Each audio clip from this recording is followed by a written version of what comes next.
Ladies and gentlemen, welcome back to another episode of Steady Focused. I'm your host, I'm your number one, Mr. SimeonHendrix. And guys, we are here with Texas' strongest man. Come on, and Oklahoma's. This is incredible. We have Mike Battaglino. He's here with us, guys. So what can I say? Mike won both Oklahoma and Texas strongest man competitions in the middleweight 105 kilogram weight class. He is officially the strongest man in Texas and Oklahoma, and he's based right here in Wichita Falls. In addition, he runs a gym here in Wichita Falls called Chronos Strength. He's an inspiration and leader to many, plus he works for the Department of Defense. So come on, I'm so excited about this. Help me give a big, steady, focused welcome to my friend, Mr. Mike Battaglino.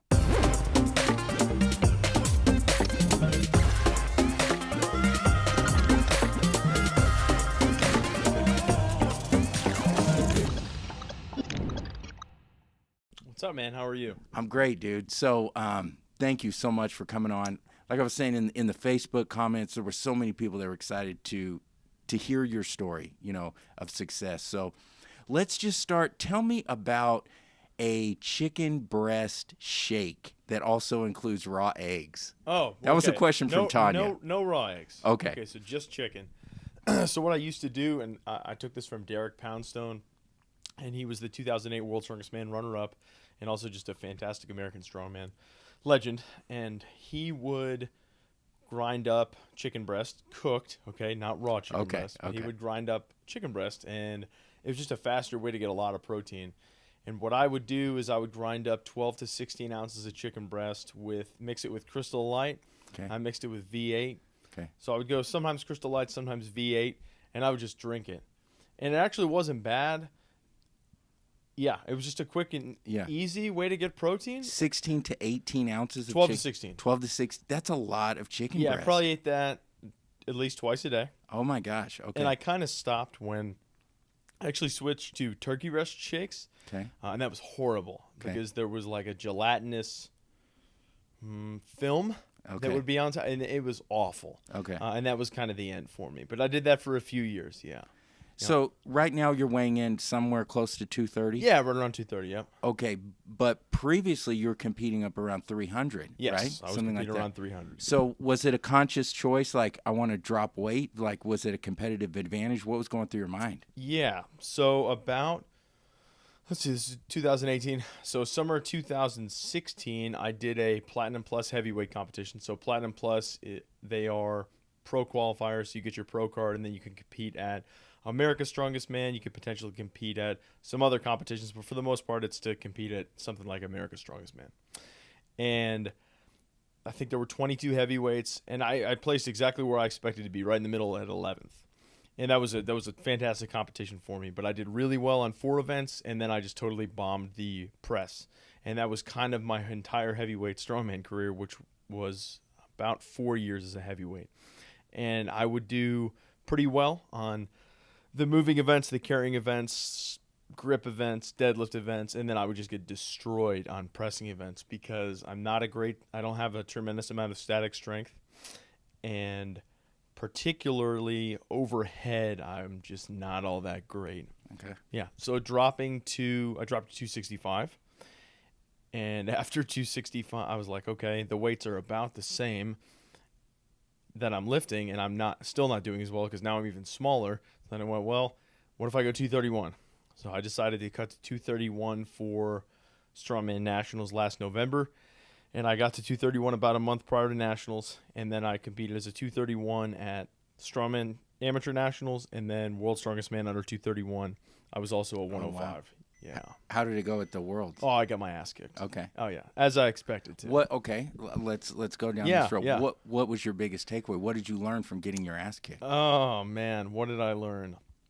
Well, I kind of expected it because I knew how heavy everything was, but what did I take away? I took away that it's going to be a few years before I'm really competitive at that level. Okay. I mean, my goals would be to be top 3 at amateur nationals sometime in the next 3 to 5 years, and then top 10 at worlds Probably 5 to 7 years. I think Wow, before I'm 40. dude. I think before I'm 40, I can do that. Realistically, Okay. I mean, I know people are like, "Oh, you can win worlds." Probably not. Okay. I mean, I've competed against those dudes. I know how good they are. Okay. Not only are they talented, but they work hard. I work hard. I'm not all that talented. So, you know, I know what it takes to win. Okay. And realistically, you know, I know what I can get to, and I think those are both achievable goals. Okay, Yeah. man, I love it that you're projecting out 7 years, Oh, dude. sure. That's Yeah. so great. So, take us back. When did you first start lifting? I started lifting at the end of 2004, probably a little more seriously when I decided to enlist in the Air Force. Okay. I enlisted in November, went into delayed enlistment, and then enlisted March of 2005. So between November and March, I just did stupid stuff. I would do 16, 14, 12, 10, 8, 6, 4, 2 for squats. Same thing on my leg gosh. press. I was in the gym for probably 3 to 5 hours every single day. I had my no gosh. idea what the hell I was Okay, doing. Just, okay. you know, just, yeah. All But right. yeah, that kind of laid the foundation for everything. Yeah. Okay, so we're 04. So you're 14 years in. Yeah. Yeah. Wow, dude. Okay. Yeah. So let's go back to let's talk about nutrition and Okay. weight, because not very long ago I was around 300, Okay. and I had some time ago had reached out to you Okay. about my concern. When I was in high school, I was a power lifter, but I was the big, fat, bloated power lifter, but strong as hell. But you know, so then I was concerned coming back into it, lifting heavy, would I turn into that? And, Gotcha. And you went straight to like, dude, it's all about what you eat. So, what do you eat now that was different from when you were 300? You know, I don't think I eat all that much less, honestly. But I Okay. probably eat a lot differently. I think I was overly concerned with how much protein I was getting back then. I would eat a couple of pounds of cooked weight meat a day. I would eat a lot of fat, and I really didn't eat a lot of carbs. I probably ate, I don't know, maybe about 200 grams of carbs, probably almost 400 grams of protein, Wow. and at least a couple hundred grams of fat. Okay. And now I probably eat, on a training day, maybe 450 grams of carbs, a couple hundred grams of protein, maybe 250, Okay. maybe even close to 300. But then the fat, I mean, I still eat a fair amount of fat, probably at least 100 grams, but Okay. not to the extent I was doing. I'm not eating pounds of meat like I used to be. And but Okay. sometimes I eat a lot, and I'm Yeah. still surprised sometimes that I'm not 300 pounds anymore. But yeah. Okay. Well, man, I just recently learned, that fat, carbs, and protein, those are the macros. Yep. Like I heard that Yep. term thrown around so many times. Like, what are your macros? Yep. I'm like, I don't know. But now I understand what you're saying. Right. And macros. Okay, so previously, I'm just now, I'm working with Landon Watts over at Lakeview and Brittany Martin. They're training me up, great people. And so they're telling me, because not very long ago, I was saying I was around 300, and I got to this weight doing a lot of exercise, but I totally cut carbs out mostly. Yeah. And now they're telling me, like, Simeon, you got potential, all this, you got to bring carbs back in. Yeah. And I'm like having nightmares, dude, because I'm like, no carbs. So to hear you say you're like almost double. Almost double. Yeah. Okay. Okay. Chris Robertson had a great Okay. question. What's going in your earbuds when you're jamming? I mean, when you're lifting. Oh. What do you listen to? Okay, so in the gym here, Yeah, when you're going hard, man. When it's a heavy lift and it's going to kick your butt. Or you're going to kick its butt. I go through phases. Okay. Mostly it's probably something pretty angry most Yes. of the time. All yeah. right. Give me a name. I want to know. I've been listening a lot So too. now, what am I listening to? Is it Outside by Hollywood Undead? I'll Okay. probably listen to that tonight. Yes. I'll probably do that because I'm going to go and I should, in probably about less than 2 hours, I should squat 500 for 3 with a soft belt. So that'll be good. That'll be actually a lifetime PR in a soft belt. So my goal is to get past my all-time best is 615 when I think probably that day I was probably like 298 to 300, right around there. Okay. And I squatted 575 within the past couple months, so I'm not very far off. I weigh about 20% less, but my squat's less than 10% out. Okay. So which is good. I mean, that's Yeah. a good thing. So I'm close. Okay. And I'll just keep incrementally getting there. But November 17th is my next meet, so I'm shooting to get back over 600 then. Either 600 or 606. Where's the meet going to be? It's here in Wichita Falls at Drew Hill's gym. Okay. which is I never know how to pronounce it. If it's Endunamu, I don't know. Oh, How do you pronounce it? Is that it? Indunamu? I I have don't know. no I know idea. exactly who you're saying now. Yeah, so Drew's Drew. forgive us. Yeah, Drew. Drew. Yeah, true. Okay, well, let's go to a question Landon, at Lakeview in Iowa Park. He's, a big fan of what you're doing, a peer. So his question was, what's been your biggest injury? You're 14 years in, you're looking 7 years in the future. What damage has this caused your body? So I'm pretty grateful. I knock on wood if there's any. Yeah, this is wood. Yeah. I haven't had any surgeries, which is excellent. I have, let's see, so I've had stress fractures in both my feet, the fourth metatarsal. Just that little bit of a fracture. It's not very pleasant. So I have to cut out. That was when I was 300. I went back and forth. I think I went right, left, right. And since I've dropped weight, that I haven't had an issue. But I had to cut out moving events for a little while. So I would continue to train for the competition. And I would just do, if I had to carry the frame, I would just do frame deadlifts or frame holds. Okay. If I do sandbag carry, I would just do sandbag rows just to make sure I would do it. And then game day, I'm like, all right, I'm as healed as I'm going to be. And I would ask the doc, I'm like, how much worse is this going to get? He's like, well, you can still, he's like, just be careful when you're loading. And you're like, what if I walk out like a 500-pound squat? He's like, just do it carefully. Yeah. I'm like, okay. How did you break it? I got no idea. Okay. I really don't. I don't know if it was, just the accumulation of everything that I was doing. Yeah. And then maybe moved wrong a little bit. I know one time I actually re-injured it wearing shoes all weekend for a wedding. I came back Monday and I realized that I had another stress fracture. So oh my gosh. thankfully that was done. And then, different stuff. I'm always, if I'm over 90%, I'm good. Like right now, I have a stress fracture in my middle finger. Okay. So, that's, it is what it is. How's your back? How's your back's joints? pretty good. I've torn my my right QL, quadratus lumborum. I tore that partially off the top of my pelvis 4 years ago. At least that's what my PT kind of thought I did based on everything. It was no bruising, but pretty bad pain for a while. Okay. But if I get hurt, I'm gonna be back in the gym the next day. I'm gonna work around it. I'm not gonna be stupid, but you have to look for pain-free motion, pain-free movement, or maybe not completely pain-free, but I have like kind of a limitation. I'm like, all right, if I started at 3 and this takes me to a 6, maybe shut it down, but then slowly, incrementally load the weights back up. I went from when I injured this, I went from not being able to bend over and give my dogs food in the morning. I have to like squat down, put the food down, brace myself, lift myself up. I went from that to squatting 600 like 6 months later. Wow. So, you're going to get hurt. It's part of it. Yeah. Okay. You just got to be smart about it and not be a warrior that's like, oh, I'm going to train through this and I'm just going to keep going heavy. I'm going to tighten my belt up. Okay. You can't be stupid about it and expect to last. Okay. So probably the QL, stress fractures. Knee injury periodically, back injuries, shoulder periodically. Stuff happens. Okay. Someone calls it floating pain. I think Brian Elser, he called it floating pain. He's like, you're going to wake up and be like, oh, that hurts. Yeah. You're like, okay. Maybe figure out what caused it. Maybe it's just the accumulation of everything that you've been doing. So. Okay.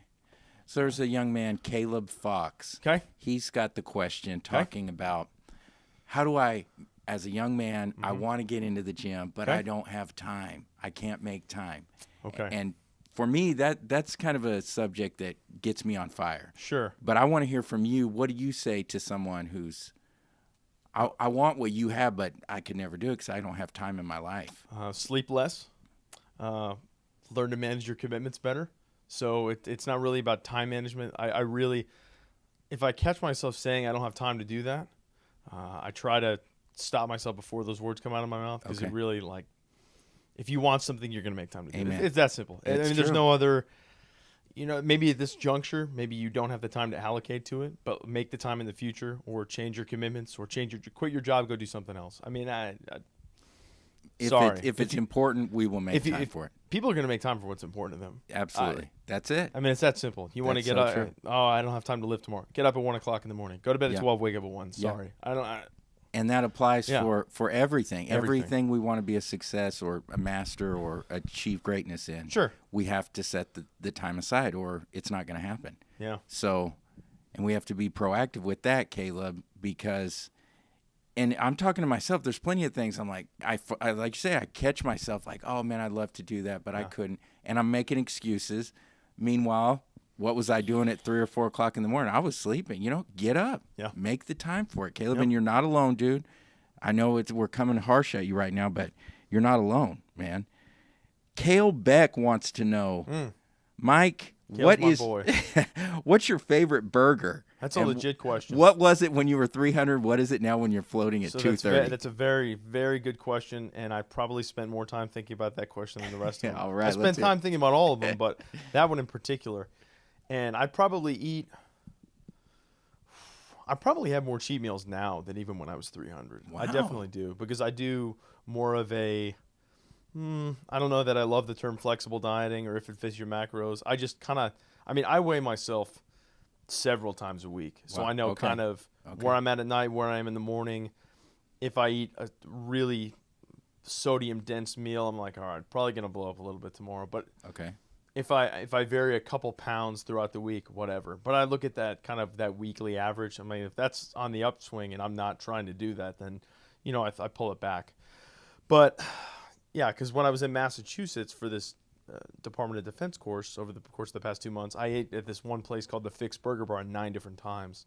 I would go train, I'd get off of class, drive about 30 minutes to the gym, train, drive back, and about 10 minutes from the gym in Worcester, there's a place called the Fix Burger Bar, and it's phenomenal. If you're in Massachusetts, go to Worcester, go to the Fix Burger Bar. I think probably back then when I was 300, I was way more concerned with, I need to get as much meat as possible. Now I'm like, if it's a 6-ounce patty or an 8-ounce patty, like, we're good. It's going to be enough. So then I'm looking for the accoutrements. I'm looking for, what's really going to take that burger over the edge. Okay, so, here we go. If it's like a fried egg, or if it's a particular kind of sauce, or if it's an aioli, whatever it is. I'm looking for, there's a difference. There's there's Ronnie's Burger here, okay, and that's just like a good beef burger. And you go and you put cheese on it, you put bacon on it, you get it on a pretzel bun. That's the right way. Okay. But you don't compare that to a place like the Fix that has very specific. They're like, okay, well, our burger of the week is, this cracked pepper bacon with the aioli, with the the drizzled caramel sauce, whatever it is. Yeah. Something a little fancy or whatever you want to call it, bougie, gourmet, basic, whatever. Okay. But probably more along those lines than I used to be, more of like, because I've eaten a large triple at Ronnie's, which I think is 28 ounces of meat. Dang. But now I'm like, I really don't need that. Now I'd rather have a large double, medium double, bacon, pretzel bun, tater tots. Okay. Versus a large triple with bacon and Okay. Yep. Well, there were great question, Cale. Thank you. Man, and that's again my take. I'm pulling out of what I'm taking from this is, Simeon, carbs are okay, dude. No, yeah, absolutely. It's okay. Absolutely.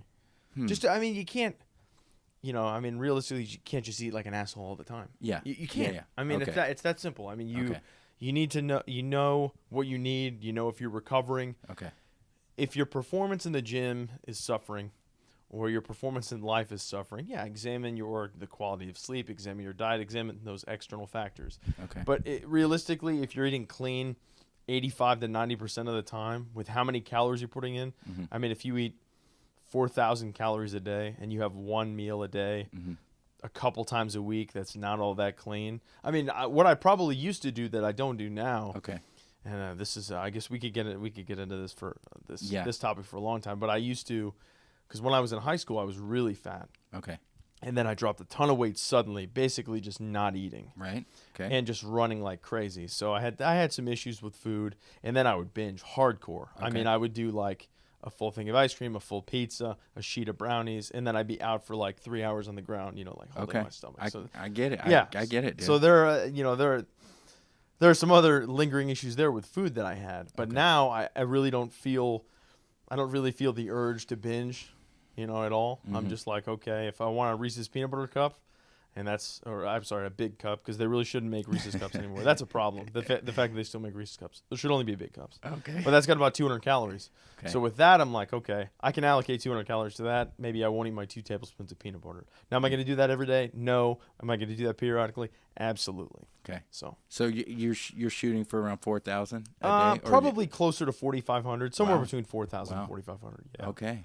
Yeah. Hmm. That's with doing some form of conditioning 7 days a week and Okay. then training 5 days a week. Okay. Yeah. What is your conditioning consist of? So mostly airdyne, rower, weighted vest walks. Okay. I do treadmill, a little bit of incline, Okay. 4 miles an hour so that I can read, because otherwise I won't. See, Ah. otherwise I won't allocate the time to read. I'm not Yeah. going to say I don't have time to read. I do have time to read. I choose not to There. make additional time. Okay. But I allocate those 30 minutes to just open my Kindle. I walk. I burn some calories. I do that at work at lunch. When I take it, I try to knock everything out at once. Okay. I try to be as efficient as possible, because that's, I don't know. People ask me, they're like, how do you get so much done? I'm like, well, I try to be efficient. Yeah. And manage my commitments. Not Okay. say I'm going to do things and not follow through, etc. Well, let's talk about Chronos strength. Okay. Yeah. Where did you get the passion to have something that you could have a team and have people come lift with you? And that was not the intention Okay. originally. So Okay. the intention was that I would just make myself available to coach some people. So I started, when I first moved to Wichita Falls, I met a guy named Justin Lassick, and Justin and I worked together on something called 70s Big. It was Justin's company. Ryan Graves was. Yeah, that's 70s He told Big, me yeah. to ask you about that. Yeah, so that was 70s Big. So Justin, let's see, Chris, AC, Brent, we all kind of did that for end of 2009 through beginning of 2013. It kind of started to fade a little bit in 12, but I mean, for the first kind of 3 years that I was into this, that 70s Big was the thing. I would help manage the website a little bit, but mostly Justin and I had a podcast for a little while. I would periodically write an article for him. We'd all represent 70s Big when we went and did these powerlifting competitions, but that kind of got me into it. And then when Justin kind of transitioned out of it to do something else, and he's still in it a little bit, but that's not his primary gig. And when he did that, I was like, okay, I still kind of want to do some online programming for people. I should probably make my own business. I'm like, okay, what's important to me? I'm like, well, time. What's the Greek god of time? Chronos. Okay. Names. Chronos strength. Sounds good. Reached out to a guy named Kane Wilkes. Kane Wilkes, as far as I know, someone else might have done it, but the last American weightlifter to clean and jerk 500 pounds. I think he did, 227.5, I think is 501. So either 230. I mean, he's done over 500 pounds in the clean and jerk. Wow. It's been a couple of years, I think, because he's had some injuries, but phenomenal weightlifter and phenomenal artist. So he did the design, and I know Chronos. It looks a little bit more like Atlas, but I liked it so much. Yeah. Most people are like, Greek mythology. I'm like, don't look too deeply into it. But yeah, Okay. Chronos strength, basically being strong until the day you die. I mean, I have no interest in doing this for like 5 years or even like 5 months. Some people that are really into it. And my buddy Kale and I talk about this. People are like, they get right into it. The first day they're in the gym, they're like, I want to win World's Strongest Man. Okay. We're like, I think about SMART goals. Specific, measurable, achievable, realistic, and time-oriented. Really not at that point. Okay, the first day in the gym, am I going to tell you you're going to win World's Strongest Man? Probably not. I mean, you're probably... Sorry, you probably don't have it. Yeah. Unless you walk in and you're Brian Shaw or you're Hathor Bjornsson, or there's this dude, oh God, I can't remember his name, but I saw him at Nationals last year. He's like 6'6", and I walked up to him. I was like, dude, are you competing? He's like, no, my girlfriend is. I was like, are you guarding a castle around here? I mean, like people like that, like I look at him, I'm like, you have what it takes. So Trey Mitchell, Charles Mitchell, okay, berserker lifter. I'll tag him and tell him to listen to this. When he was at the second competition I ever did, 2012, Authentic Strength, Texas Strongman Challenge. I don't know, I stole this shirt. But that was my second Strongman competition. It was a phenomenal, fantastic experience. Competed against some really great guys that I still talk to this day. But Trey was there, and I was leading going into the last event. That was the first and last time I'd ever be leading going against Trey. And never again. Okay. But I had a lead. I did my stones. I hit 2 of the 330, 335 stone. Very happy with that. And then Trey went after me. I was like, I'm going to lose. And they're like, why? I said, because that dude's going to go to World's Strongest Man. Wow. And here we are, 2018. He's qualified for 2019 World's Strongest Man. gosh. The one on TV. Oh, wow. So he's going to go. But, Okay. yeah, I mean, I saw it that day. It's hard to tell people sometimes, like, you don't have it. You be the best you can be. Yeah. You know what I mean? There's Okay. no doubt. I'm not trying to shut anyone down. Totally. But worry about you. Yeah. Get as good as you can be. Yeah. You know, aim high, but be realistic. Learn to walk before you can run. Yes. I'm getting a doctorate. Finish your associates There we first, go. Okay? Right. Finish your associates, finish your bachelor's, finish your master's. Yeah. Or jump from bachelor's to doctorate, whatever you want to do. But take your time. Don't rush. So that's the whole thing. Like, people want it. They're like, I want it in 15 minutes. And that's society. They're like, I want abs. How do I lose this? Well, work your ass up every single day for 10 years. 20 years, 30 years, 40 years. You might get to where you want to be. And then when you get there, you're not going to be happy, or at least I hope you're not, because I hope you're going to keep going.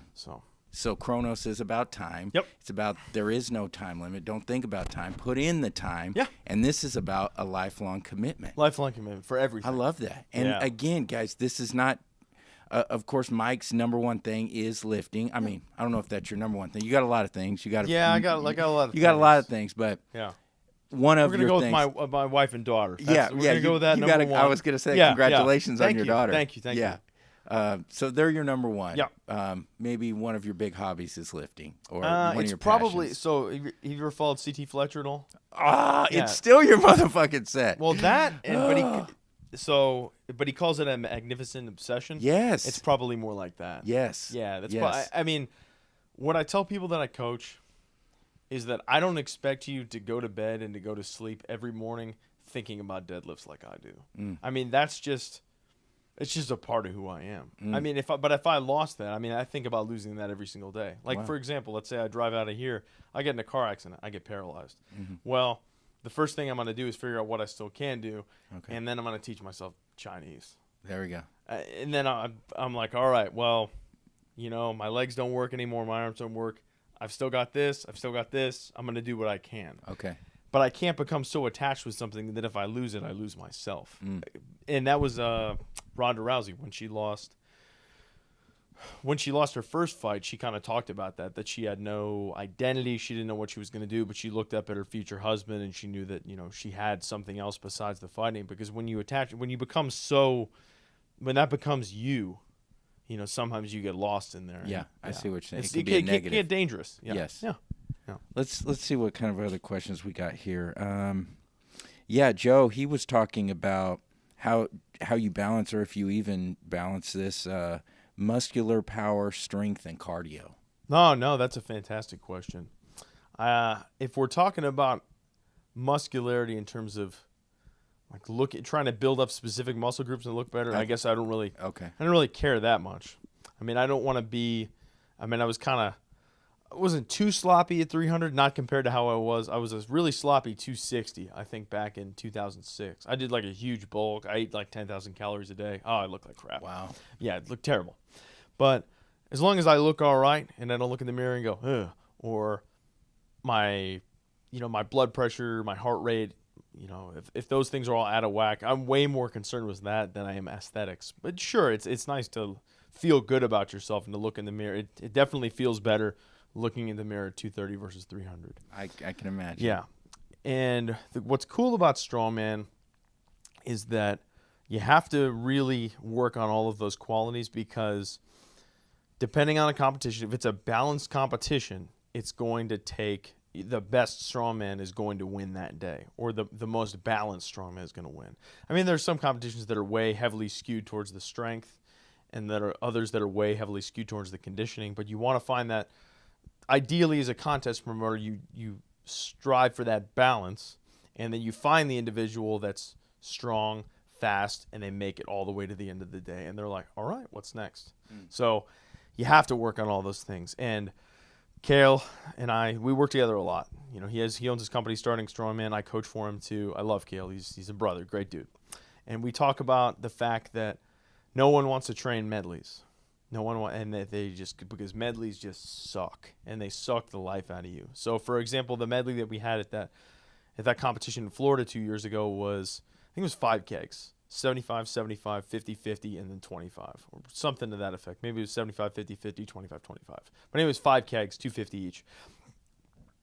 awful, just brutal. I mean, I think I would do better at it now than I would then, but even then I trained it like I was going to die. Like, I mean, like this is if my life depends on it. And I think I ended up, there were 22 guys. I was in the lead until the last few. I think I ended up, I think I was at 53.5 seconds, something like that. And I think the top time was right around 50, and then someone was at 51, and then a couple at 52. But I was right in the mix, like the top 5, because I mean I pushed that to the limit because I knew I would gain points on that. I knew I would probably bomb the log, which I did, and I trained as hard as I could, but I bombed the log. And I knew that I would make up points in the medley, and I did because no one wants to train medleys because they just suck. I mean, deadlifts, fun. Most people are not going to skip a deadlift day. Most people are not going to skip a squat day. They're like, oh, hey, that's great. Medleys come up, they're like, can we do some more log press? Okay. Like, no, do your medleys. I mean, carry a yoke, then carry a sandbag back, then flip a tire back. I mean, it sucks, especially when it's heavy. So for someone out there who might not be in the know as much, what's the difference between powerlifting and strongman and Olympic lifting? Okay, so we'll start with lifting since it's the easiest to describe. Snatch and clean and jerk. Only 2 movements in Olympic weightlifting. If you want to call the clean and jerk 2 separate movements, you can say that there are 3. But the snatch and the clean and jerk are your 2 contested lifts. Powerlifting is always squat, bench, deadlift. You can perform some form of, sometimes they do like a push-pull, so there's no squat. But for the most part, you're talking squat, bench, deadlift, 3 attempts at each. And the same thing with weightlifting, 3 attempts at the snatch and clean and jerk. And then in strongman, normally 5, sometimes 4, sometimes 6 events. 5 is pretty much the standard, but you're talking about just a variety of different events. You're looking at something like you're going to have probably going to have a deadlift, some sort of variation. Probably not going to have a squat. Happens periodically, but probably not going to have a squat. You're going to have a carry. You're going to be carrying a yoke. You could be carrying something on the front like a Husafel stone. You could be carrying farmer's handles. You might have a sandbag medley. You're doing some sandbag runs, some keg runs. You might have a giant dumbbell clean and press, a log clean and press, an axle clean and press, a Viking press. I mean, the combinations, despite what some competitions in the past couple of years have seemed like, because honestly, some of them are just way more of a pain to set up. I mean, I could see that. Yeah, they really are. And even when I put a contest together, I don't want to be there all day setting up one event. I mean, it takes a ton of work to get a fire truck out there for one event, and then to reset it every single time. But you want to do what you can for the athletes because, this is important to them. This is their big day. It's not about you. So if you do 4 events, or if you do 5 events, do 4 that are pretty, relatively easy to set up, and then really put your work on setting up something like a Hercules hold, because a Hercules hold can be a little bit of a pain to set up, especially if you get cars, because you need like 2 ramps, then you need cars, you need chains, you need to do it right, because safety becomes a pretty big concern with that. Yeah, really. Yeah, strongman can be anything. Okay. Yeah, a lot of different things. So you have your competitions coming up next month, right? Yep. And talk about that. Okay, so it's a Highlander. So for a while they were going to try to do, I think they actually tried to make a Highlander organization, so combining Highland Games and Strongman. I don't pretend to know a ton about Highland Games. I keep it pretty simple. Braemar stone, lightweight for distance, heavyweight for distance, hammer toss. Sometimes people are like, oh my God, can we do a caber? I'm like, guys, one, I don't know how to flip a caber. That's the big telephone pole looking thing. I don't know how to flip a caber. I know that it can get pretty dicey if you don't know what you're doing, like sheaf toss. If you don't know what you're doing. We did weight over bar for a long time. The problem with weight over bar is that, again, it gets a little bit dicey, especially when you have people that haven't done it before. They're like, oh, I'll just throw this weight over my head, and they release it right above them, and they're like, oh. So we had a couple close calls, so we don't really do weight over bar anymore. So next month we're going to do Braemar stone. So we're going to be throwing a big rock, and we're going to do hammer toss. Hammer toss is always fun. Okay. And as long as you stay far enough away, you practice it a few times, and then you can do it. I mean, you're not going to do like pro quality after practicing a couple times, but you're like, man, this is fun. Okay. And actually, some people have done our competitions and then got more into Highland Games based off of that. So normally we do 2 Highland Games, and then we'll do 4 strongmen. So next month we've got so it'll be a 15-inch deadlift, so deadlift from tires for reps with an axle. It's going to be a log clean and press for reps. And then we've got a yoke and tire medley. We're going to carry the yoke down 50 feet and then flip the tire back 50 feet. Woo. 50 or 60, yeah. Okay. It sucks. It's terrible. I'm sure it is. Yeah, I always try to make one that's just really like people hate me when it's over. Yeah, and I like right. that. Yeah, it's good. Good. And then finish it off with Atlas stones. I've done stone to steel. I think the past year I did stone to steel. So the loadable Atlas stone. But this year I'm just going to go back to concrete. Okay. It's a little dirtier, a little messier, but I'll probably bring the stone to steel back next year, just kind of alternate. Okay. But I wanted to train concrete and stones more. So I'm like, if I want to train it more, let's throw it in the competition. That way the guys get to do it, and then I get to practice it too. There you go. Yeah. So if they want to sign up for it, where's it at? How do the details? What do they do? If they go to the Chronos Strength Facebook page, Yep. or if they search 8th Annual Sam Hain, SAMHAIN Highlander, either of those, they'll get there. Okay. Yeah. Awesome, man. And then I guess we could probably put a link in the Yeah. episode Oh, description. yeah, or something. totally. Yeah, right here at yeah. the Steady Focused /70. This is the 70th episode, man. I'm glad you're here for this. Right on, dude. So thank you, man. Mike, what's been some of the best advice that you've received over the years? Oh, man. Best advice. Something maybe that sticks with you. We'll go with I'll go with a couple. So I have a Batman tattoo on my chest, of course, and it says, "This too shall pass." That was something. Amen. Yeah, something my dad used to tell me. So he's like, "This sucks, but this too shall pass." I'm like, eh. Or this is good. This too. So don't get so caught up that. Someone was telling me yesterday, I'm like, yeah, I mean, everything's going great right now. However, and I'm not to be a negative Nancy, but like you have to like value each and every day, because tomorrow you don't know. Like I could not wake up tomorrow, or I could wake up and they'd be like, bam, you got cancer. You don't know. You never know. Okay. I mean, you don't have, we have no control over some of those things. So exercise control over what's in your span of control, span of influence, and then, kind of like press forward. Let's see. So this too shall pass. I don't know if you've ever listened to anything from Jocko Willink. Oh my gosh. Yeah, Yes. he's awesome. Yes. And I'm kind of disappointed I came into the game so late and found out about him only a couple months ago. But yeah, I've kind of been. Actually, I read his book about 6 or 8 months ago. What the Discipline Equals Freedom? That one, or the? Let's see. So Well, what was the? I think I first saw one. you reading and you put up a picture of it. I put that was the field manual. Yes. Okay. Yeah, I put up the picture of that one. But what was his first book? I got it on podcast. I can't remember. And then he's got one on audio. He's got one at the end of this month, September 24th. Oh, I didn't the know next that. book comes out. So Okay. yeah.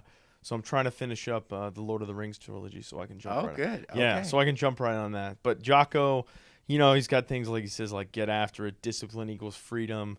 I mean, like all that stuff. Yes. I mean, that's, and he gets up at 4:30 in the morning to get after it. I mean, I get up right around then too. So I mean, you get up before, he said, what did he say? Up before the enemy.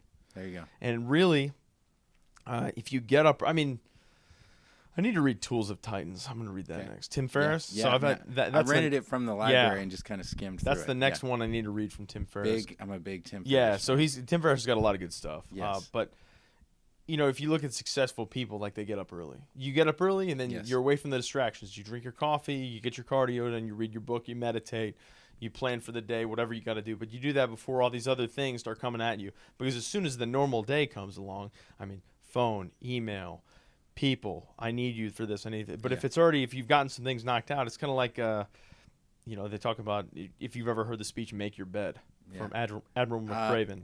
I have. Yeah. Yes. Yeah. So that's, phenomenal speech. Okay. Phenomenal concept. I don't make my bed in the morning because my wife is still there. Yeah, So I don't, cool. I'm not going to do that. Yeah. Not going to be like, oh, well, let me move you around. Yeah. But the idea is that you start off the day with something to set you up for success. And my thing every day I get up, the first thing that I do, I sort of roll out of bed, like kind of assess, like, how do I feel? Okay. Oh, not great. Go in the bathroom, and I lay down on the floor. First thing I do, and then I stretch my hips, I stretch my back. Probably spend 3 to 5 minutes doing that. I brush my teeth, check my the lifters that I coach on Instagram, and then I get out there, make my coffee, take care of the dogs, do my cardio. Yeah, get it done. Okay. Every day it's a cardio in the morning. Yeah, on the weekends I'll walk the dogs, and then I'll Okay. go out and I'll do my strongman training. But in the Okay. morning, Monday through Friday, when I'm at work, before I go to work, I'll get out there. I'll do air dying, kettlebell snatches, kettlebell swings, rower. Nothing crazy. Yeah, I mean, just get the blood pumping. yeah, Yeah. get blood flowing. Nothing. I mean, really. I'll try to do. I'll have kind of like baseline rows that I like. I'm like, all right, well, I feel pretty good. I'm going to row this. And then I do it, and I'm like, yeah, that felt pretty good. Or that felt terrible. I'm probably not very recovered. I know you're about to go hit the gym right now. Oh, I got 5 minutes. Let me ask another question. last question I want to ask Do you is, man, so I want to go off of what you were talking about, CT Fletcher. Okay. And the magnificent obsession. So if someone's listening, they're inspired, they're a passionate person, but they are having a hard time finding their magnificent obsession. What do you say? Surround yourself with good people. I mean, yeah, that would probably be surround yourself with positive people. I think. You ever listen to Les Brown? No. I think so. Les Brown. I hope I'm not attributing this to him properly, but I think he said, "Get the losers out of your life." Okay. You got people in your life telling you can't do this or you shouldn't do that or whatever. Just leave them. I mean, some people it's hard. Sometimes that's like your family. Okay. But just leave them. Sometimes you got to move on from people, and it's very, very hard, and it's easier said than done. I mean, that's an easy thing to say, but it's very, very hard in execution. You're right. And I've done it, and it's not easy. But sometimes you have to surround yourself with good people that are empowering, that are heading to that same destination you are. And it could be just as simple as a friend that just tells you, like, yeah, man, like, you're someone you vocalize your goals to. You'd be like, I want to do this. I'm like, cool. Yeah. So that accountability partner. Okay. But you don't need someone in your face every day telling you, you're no good. You're not going to get anywhere. Get away from those people. Get away from that cancerous mentality, because that's going to poison the well. Yeah. I mean, even that, you have 6 people around you that are great, and you have that one person that's just bringing you down every day. Okay. You don't need them in your life. If you want to get to what you're capable of, I mean, everyone's got 24 hours a day, 7 days a week. Yes. You use it how you see fit. Okay. Don't make excuses.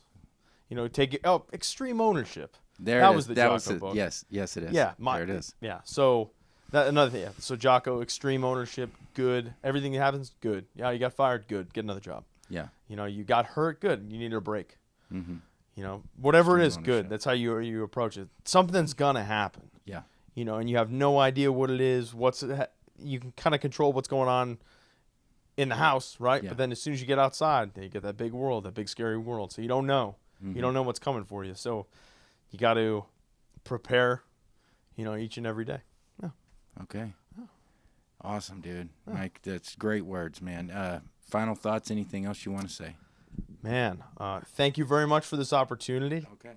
I'm glad we were able to coordinate our schedules to get this done. I think this is going to be really good. I think some people might get some good things out of it. So thank you for what you do, and thanks for having me on. All right. Well, there you go, guys. Right. So make sure you check Mike out. He's doing big things. Obviously, he's an inspiration to me and a lot of other people. Guys, and so we're just going to wrap it up right there. So until next time, I'm your host. I'm your number one, Mr. SimeonHendrix. And this is Steady Focused.